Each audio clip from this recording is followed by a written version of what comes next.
Welcome to Islamic Life Coach School podcast. Apply tools that you learn in this podcast and your life will be unrecognizably successful. Now your host, Dr. Kamal Akhtar. Hello everyone. Peace and blessings be upon all of you. In today's podcast, we're going to talk about a very fascinating topic of the neuroceptive self. That's your self beneath the self.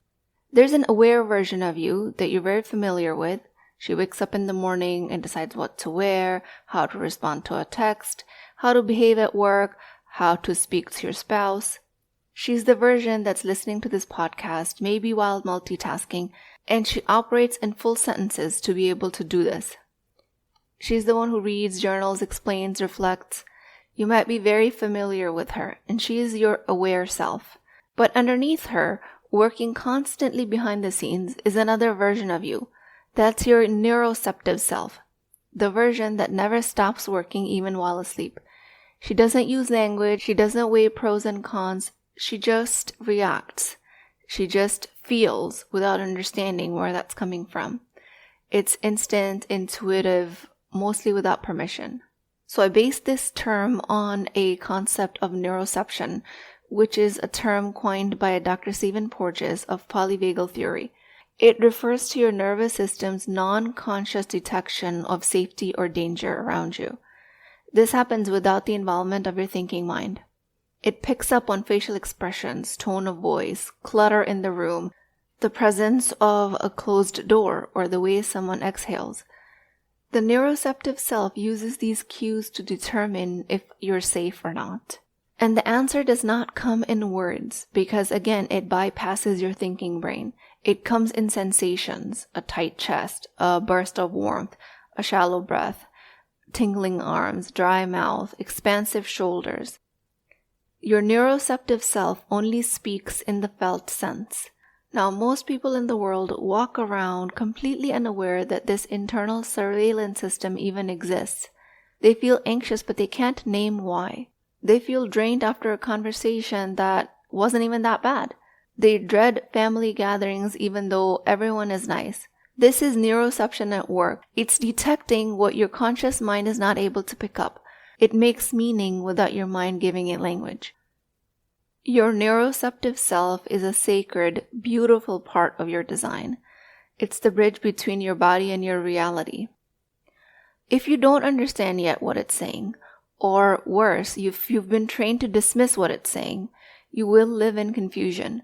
You will keep asking, why do I feel like this? What is my body telling me? Because something doesn't feel safe. I don't know what's going on. This podcast is about making this voice audible and making sense of this experience, giving her a name, letting her teach you. Because once you do, you gain awareness, you gain access, you stop being confused by your emotions and you start leading by them. And that changes everything. Because there is so many teachings that blur together, I usually like to separate this neuroceptive mind with the subconscious mind.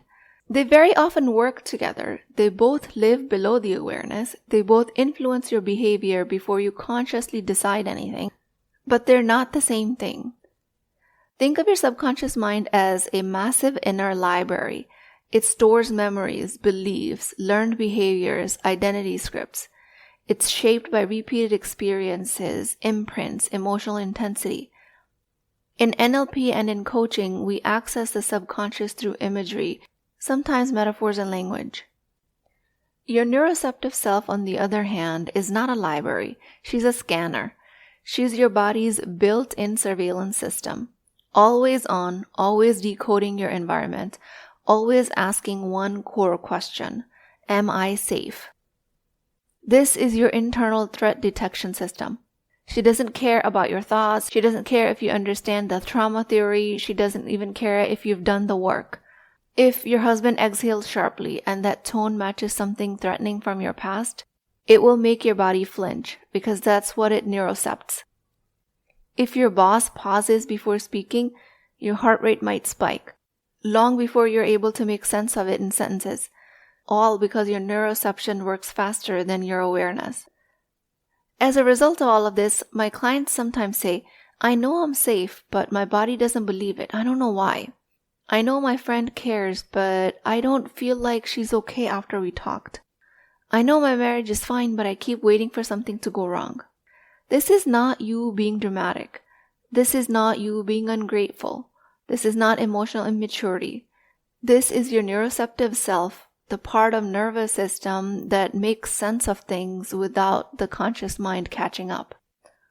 Healing subconscious beliefs doesn't automatically calm your neuroceptive response. You can reframe your thoughts until you feel safe.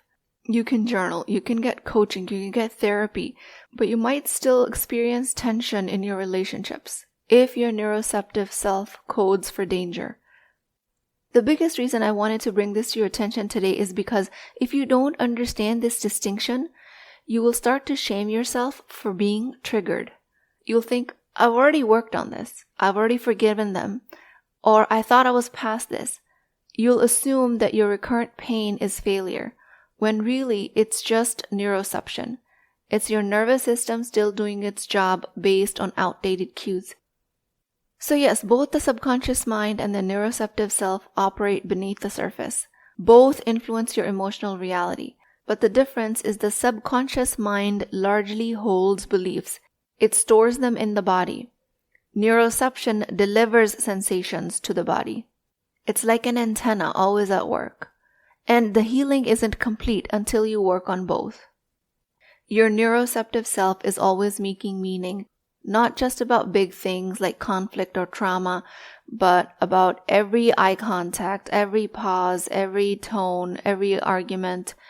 She's also interpreting this information that she's picking up. And more often than not, all of this information is coming with a high emotional consequence. That's why you might feel rejected even though no one said anything overtly unkind.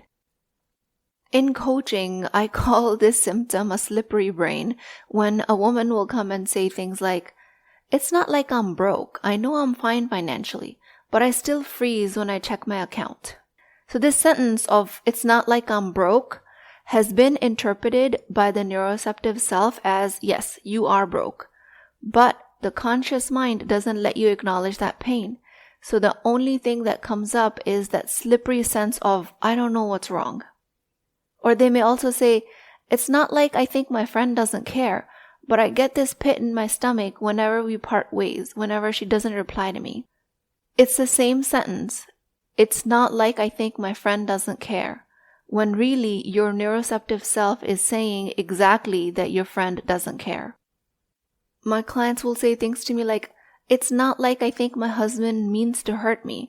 I just feel a wave of sadness after he walks away. It's not like I think I'm gonna fail. I just can't sit down and do the studying." And the clients are not confused. They are just trying to speak from the aware self, the one that trained to be mature, fair, rational, measured, the one that was trained to make sense and hide the pain. This self explains things very well. It gives people the benefit of the doubt. It avoids appearing needy or unreasonable. So if you come to me in coaching saying, "It's not like I think I can't travel alone. It's not like I think that I can't afford this or that," I know in the background that's exactly what your neuroceptive mind is making things mean.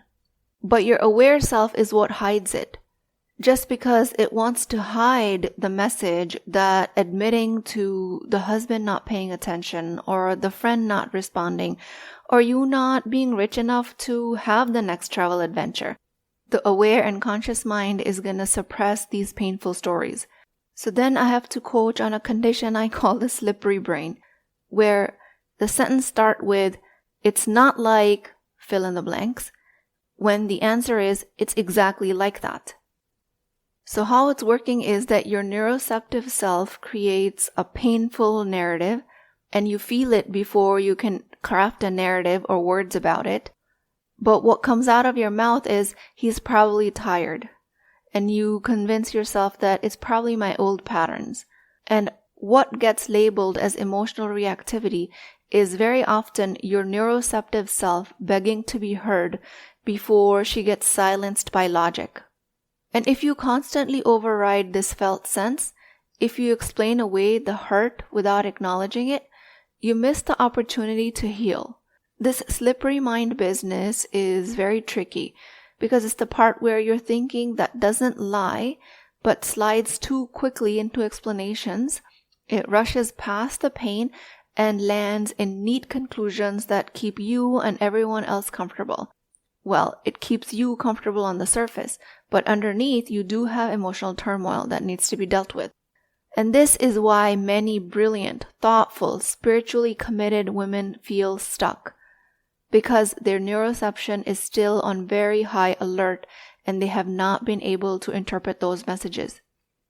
The only thing they have done is train themselves to explain away the alert before it can be honored. But the body, as it relates to your neuroception, does not want a tidy answer. It wants to be believed. It wants to be witnessed. It wants to be led. That's what real healing is. Not rewiring your story constantly so it sounds better, but slowing down enough to hear what your body felt first. If you're the kind of person who enjoys travel, the version who relaxes on a trip, all of a sudden you're a person who wears brighter colors, take up more space, you feel like yourself again. You say things like, "This is so relaxing, I'm so easygoing when I'm traveling. I didn't realize how much I needed this." In this case, your neuroceptive self is finally registering safety from your environment. She feels the absence of clutter, of being needed, of keeping everything together, and interprets it as safety. She notices that your time is yours. Your surrounding of novelty, lightness, and space is something to be accepted and liked and enjoyed. Your nervous system, the neuroceptive self, doesn't call it vacation or a trip. It codes it as relief. The reason I wanted to give this example for neuroceptive self is the danger is if you don't recognize what's really going on, you'll start to believe that your everyday life is a problem. If you're not constantly traveling, you're at home stuck. That your home is a prison. That your routine is suffocating. That your marriage is draining. That your obligations are too much. That your only access to aliveness is to leave and escape. And you won't say it that way. What you'll say is, "I just need a break. I'm looking forward to my next vacation already." What your body means is, "I don't feel safe in the life I've created." And that's what needs to be addressed. Because you're welcome to take all of the vacations and all of the trips you want. But if you use them as an escape, your body will always have that sense of dread. And this contrast becomes a trap if you don't address it. You start chasing environments that signal freedom because they make your body feel like opposite of what it usually does. Not responsible, not observed, not tight. You scroll Airbnbs like it's a lifeline. And you plan trips not because you want to explore, not because for the love of it, but because you want to escape that neuroceptive self that detects danger in the now. The relief of travel is very real. The aliveness is real. But if you don't realize that your neuroceptive self is doing the work, you'll start building an entire identity around needing to be somewhere else to be okay. And that in itself is not true. Because you can create safety exactly where you are, and that is the whole work.